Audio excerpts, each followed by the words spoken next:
लोकमान्य बाळ गंगाधर टिळक जीवनचरित्र.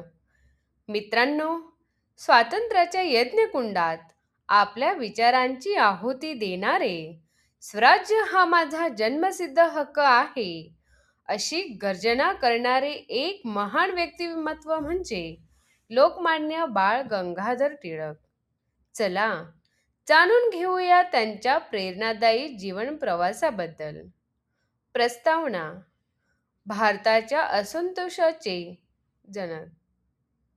मित्रांनो, स्वराज्य हा माझा जन्मसिद्ध हक्क आहे आणि तो मी मिळवणारच ही सिंहगर्जना करणारे तेजस्वी व्यक्तिमत्व म्हणजे लोकमान्य बाळ गंगाधर टिळक.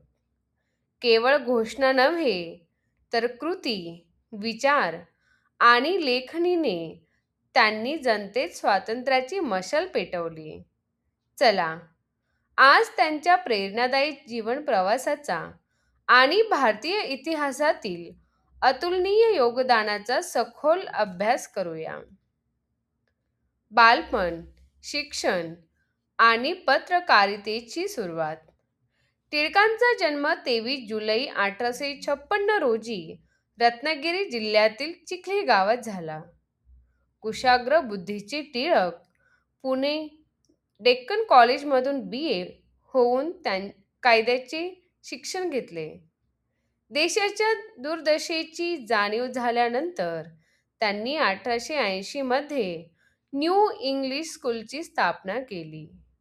1881 मध्ये केसरी आणि मराठा ही वृत्तपत्रे सुरू करून ब्रिटिश धोरणांवर टीका करत जनतेत राष्ट्राभिमान जागृत केला.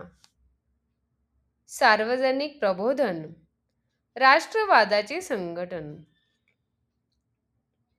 टिळकांनी राजकारणच नव्हे तर समाज प्रबोधनाचेही कार्य केले. लोकांना एकत्र आणण्यासाठी आणि राष्ट्रवादाची भावना रुजवण्यासाठी त्यांनी सार्वजनिक गणेशोत्सव आणि शिवजयंती उत्सव सुरू केले. या उत्सवातून समाजातील विविध स्तरांतील लोक एकत्र येऊन राष्ट्रीय विचारांची देवाणघेवाण करू लागले. काँग्रेसमध्ये जहालवादी विचारसरणीचा पुरस्कार करत स्वराज्य हे संघर्ष करूनच मिळते हे पटवून दिले. स्वराज्य मंत्र आणि कारवासातील साधना. 1916 मध्ये त्यांनी आणि बेझंट यांच्यासोबत होम रूल लीगची स्थापना केली आणि स्वराज्य प्राप्तीसाठी देशव्यापी आंदोलन उभे केले.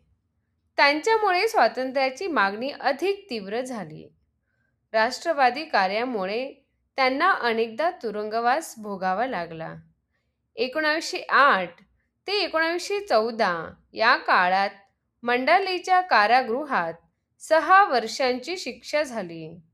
या काळात त्यांनी गीता रहस्य हा महान ग्रंथ लिहिला, ज्यातून कर्माचे महत्त्व सांगितले.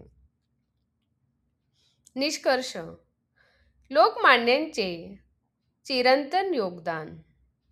लोकमान्य टिळक हे केवळ राजकीय नेते नव्हते तर दूरदृष्टीचे समाजसुधारक, शिक्षणतज्ज्ञ आणि विचारवंत होते. त्यांच्या कार्यामुळे भारतीय स्वातंत्र्य लढ्याला एक नवी दिशा मिळाली. 1 ऑगस्ट 1920 रोजी त्यांचे निधन झाले, परंतु त्यांचे विचार आणि स्वराज्य मंत्र आजही आपल्याला प्रेरणा देत आहे. स्वराज्य हा माझा जन्मसिद्ध हक्क आहे आणि तो मी मिळवणारच ही त्यांची गर्जना भारतीय इतिहासात सुवर्ण अक्षरांनी कोरली गेली आहे.